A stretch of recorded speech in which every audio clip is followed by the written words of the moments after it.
लागत ना फंस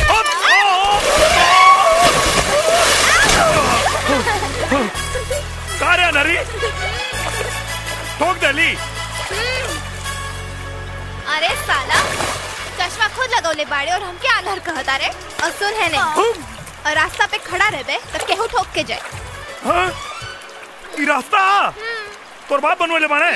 हाँ आ गईले। क्या रे? रामेश्वर बाबा। अरे बाप रे बाबूजी। बाबा प्रणाम। खुश रहा बेटा खुश रहा। हुसैन बेटा यहाँ क्या करत बाड़ा? मछली पकड़े दानी। अच्छा मछली पकड़ तारा। तू का करता? लागत कबीर चाचा के मछली के मगरमच्छ पकड़ ले बिया।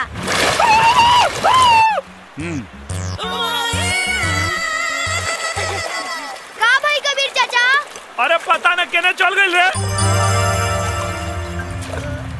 अरे वहाँ बाड़ी।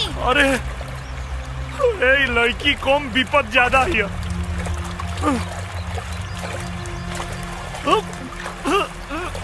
निकलल निकलल है कोमल कोमल। अरे उठना रे। ए देखना लागत अब पानी पी ले बिया। तो निकालो। कहाँ निकला था? अरे पीठ पे दबाइले से पानी निकली। पेट पे दबाओ। पेट पे? हाँ दबाओ। सुना मुंह में फूका तो हवा अंदर जाई तो पानी बाहर आई। फूका। क्या बात करता रे? हाँ फूका। फुकला से पानी बाहर निकली। हाँ। फूका ना तो मर जाई। फूका। अच्छा उन्हें देख। अरे मुंह से मुंह लगा के फूका। दूर से थोड़े।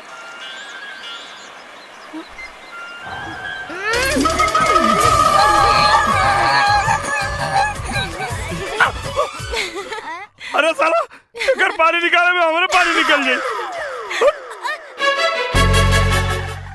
काजल भाऊजी ई का करत रहले है?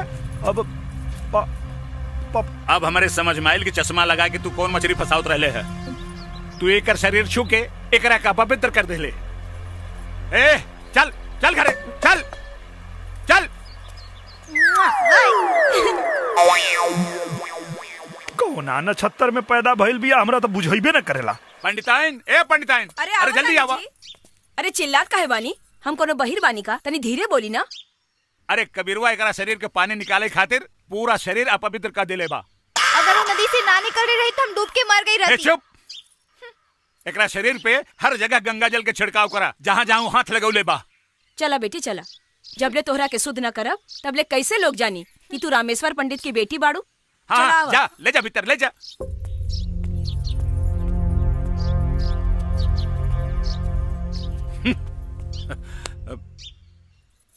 कोमल हमके तू ई बतावा कहाँ कहाँ हाथ लगावले बतो के?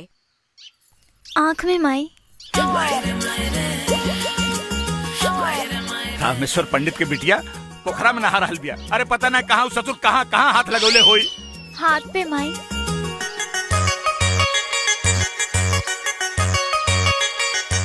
ए सुनैना अरे गंगा जल डाल के अच्छी तरह से नहवैया करा के। ओठ पे माई। अरे कोनो तो ऐसा जगह होई जहाँ तोहरा के छुवले ना होई। ऐसा कौनो जगह नहीं थी जहाँ वो छूले ना होई। चुप। तोहरा बाप बेटी के फेरा में ना हमार धर्म नष्ट हो जाए।